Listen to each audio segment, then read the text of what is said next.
Welcome to PN education. आज हम 26 मई 2026 के जितने भी करंट अफेयर्स के इम्पोर्टेंट क्वेश्चन बन सकते हैं सारे हम इस वीडियो में डिस्कस करेंगे और हर क्वेश्चन से रिलेटेड इम्पोर्टेंट फैक्ट भी मैं आप लोगों को बताऊंगी। तो इस पूरे वीडियो को ध्यान से देखिएगा। चलते हैं फर्स्ट क्वेश्चन की ओर। और फर्स्ट क्वेश्चन क्या है कि हाल ही में किस राज्य में भारत के पहले निजी रक्षा विनिर्माण परिसर डिफेंस मैन्युफैक्चरिंग कॉम्प्लेक्स का उद्घाटन किया गया? तो हाल ही में रक्षा मंत्री राजनाथ सिंह के द्वारा भारत के पहले निजी रक्षा विनिर्माण परिसर का जो उद्घाटन है महाराष्ट्र शिरडी पुणे में किया गया है। मतलब भारतीय सेना की मारक क्षमता बढ़ेगी और भारत रक्षा के क्षेत्र में आत्मनिर्भर बनेगा। साथ में हमारे रक्षा के क्षेत्र में नई नई तकनीकों का विकास होगा, जैसे उन्नत एआई सिस्टम, तोपखाने मिसाइल, रॉकेट प्रणाली, स्पेस टेक्नोलॉजी और स्वायत्त रक्षा प्लेटफॉर्म बनेगा, जिससे भारत जो है रक्षा के क्षेत्र में एक वैश्विक हब के रूप में उभरेगा, जिससे हम अपने यहाँ के जो रक्षा उपकरण है उसको दूसरे देश में क्या कर सकते हैं, निर्यात कर सकते हैं, है ना, एक्सपोर्ट कर सकते हैं।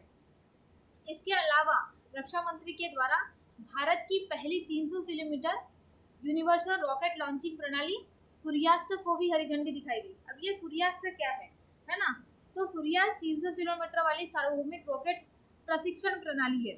मतलब स्वदेशी, पूरी तरीके से स्वदेश में इसका निर्माण किया गया है ना। दुश्मन के निशाने पर सटीक निशाना लगा सकती है ना। सूर्यास्त्र भारत का पहला निजी रक्षा विनिर्माण परिसर, ये पुणे की कंपनी NIBS और इजराइल की जो कंपनी है ना, इजराइल की जो कंपनी है संयुक्त होकर जो है इसे डिफेंस मैन्युफैक्चरिंग कॉम्प्लेक्स का निर्माण किया गया है ना, लगभग 200 एकड़ में। DRDO का क्या फुल फॉर्म है, इसकी कब स्थापना की गई थी? चलते हैं नेक्स्ट क्वेश्चन की ओर। और नेक्स्ट क्वेश्चन क्या है, एग्रीकोला मेडल जो हाल ही में खबरों में रहा है, ये किस संस्था का सर्वोच्च पुरस्कार है? तो ये जो है खाद्य एवं कृषि संगठन है ना, FAO, इसका सर्वोच्च पुरस्कार है, जिसे प्रधानमंत्री मोदी जी को दिया गया है। किसे दिया गया है? प्रधानमंत्री मोदी जी को दिया गया है ना। अब ये मोदी जी को क्यों दिया है, इसके बारे में जानते हैं। वैश्विक स्तर पर खाद्य सुरक्षा और पोषण को सुनिश्चित करने के लिए जो है, साथ में कृषि को मजबूत बनाने के लिए और भूखमरी है उसको कम करने के लिए जो है ये पुरस्कार दिया जाता है। अब ऐसा जो काम है वो मोदी जी ने किया है, इसलिए ये पुरस्कार जो है प्रधानमंत्री मोदी जी को मिला है। क्या इसके अलावा किसी भारतीय प्रधानमंत्री को मिला था? तो हाँ, इसके पहले मनमोहन सिंह को जो है पुरस्कार मिल चुका है ना। इसके बाद किन्हें मिला है? प्रधानमंत्री मोदी जी को, क्योंकि इन्होंने जैसे ही अपनी सरकार में आए तो उन्हें भारतीय किसानों की जो कृषि से संबंधित डेवलपमेंट है लगातार करते जा रहे हैं। नई नई जो स्कीम्स लेके आई जा रही है, भुखमरी खाद्य की सुरक्षा के लिए जो लगातार नई नई स्कीम्स लेके आई जा रही हैं।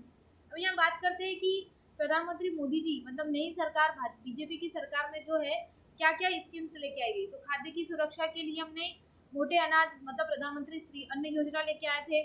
इसके अलावा 2020 में प्रधानमंत्री गरीब कल्याण योजना और कृषि पोषण के स्तर को बढ़ाने के लिए PM पोषण स्कीम लेके आए थे 2018 में। 2021 में जो इसका नाम चेंज हुआ था।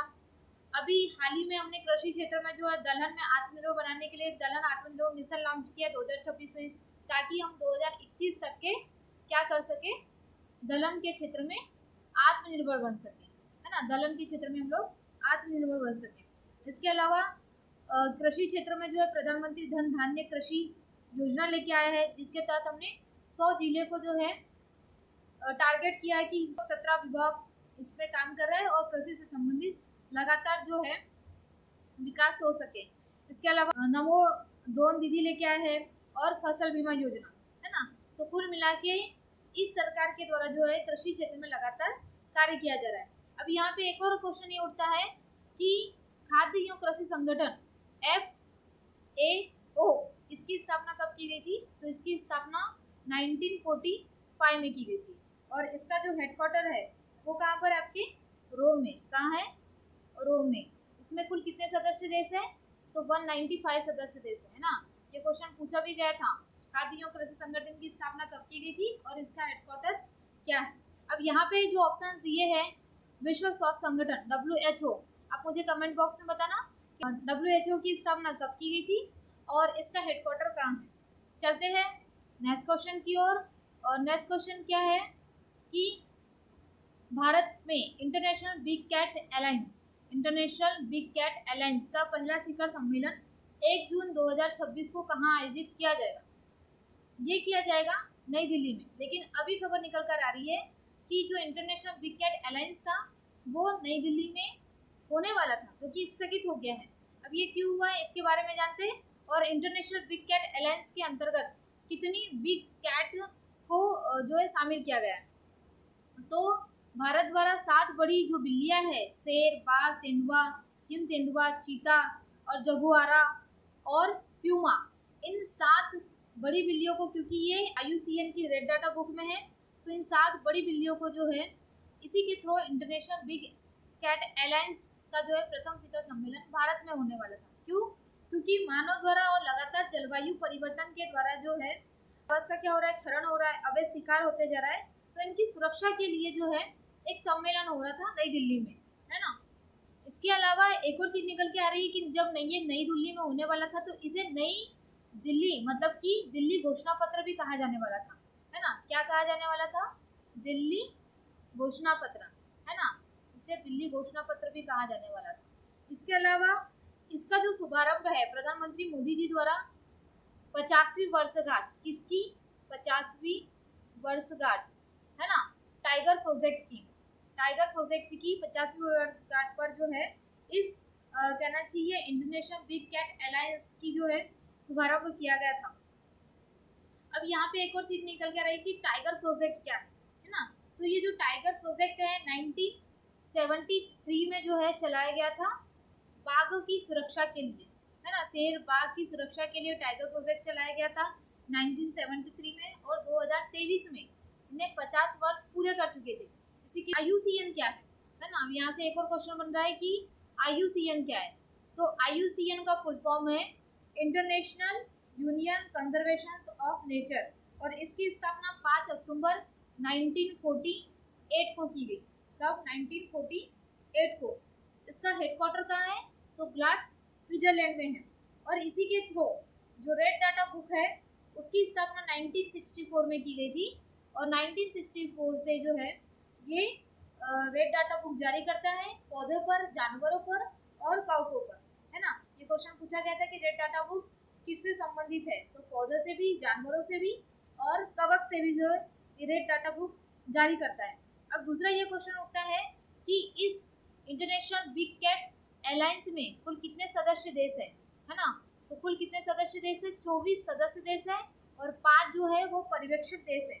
इसके अलावा ये 1 जून 2026 को नई दिल्ली में होने वाला था, लेकिन अभी मीडिया रिपोर्ट के अनुसार इसे स्थगित कर दिया गया है। क्यों? क्योंकि अफ्रीका में क्या हुआ है, इबोला वायरस फैल चुका है। हो सकता है कि अफ्रीकी देश जब यहाँ पे आएंगे, क्योंकि इबोला वायरस का जो प्रभाव है वो बढ़ते जाएगा।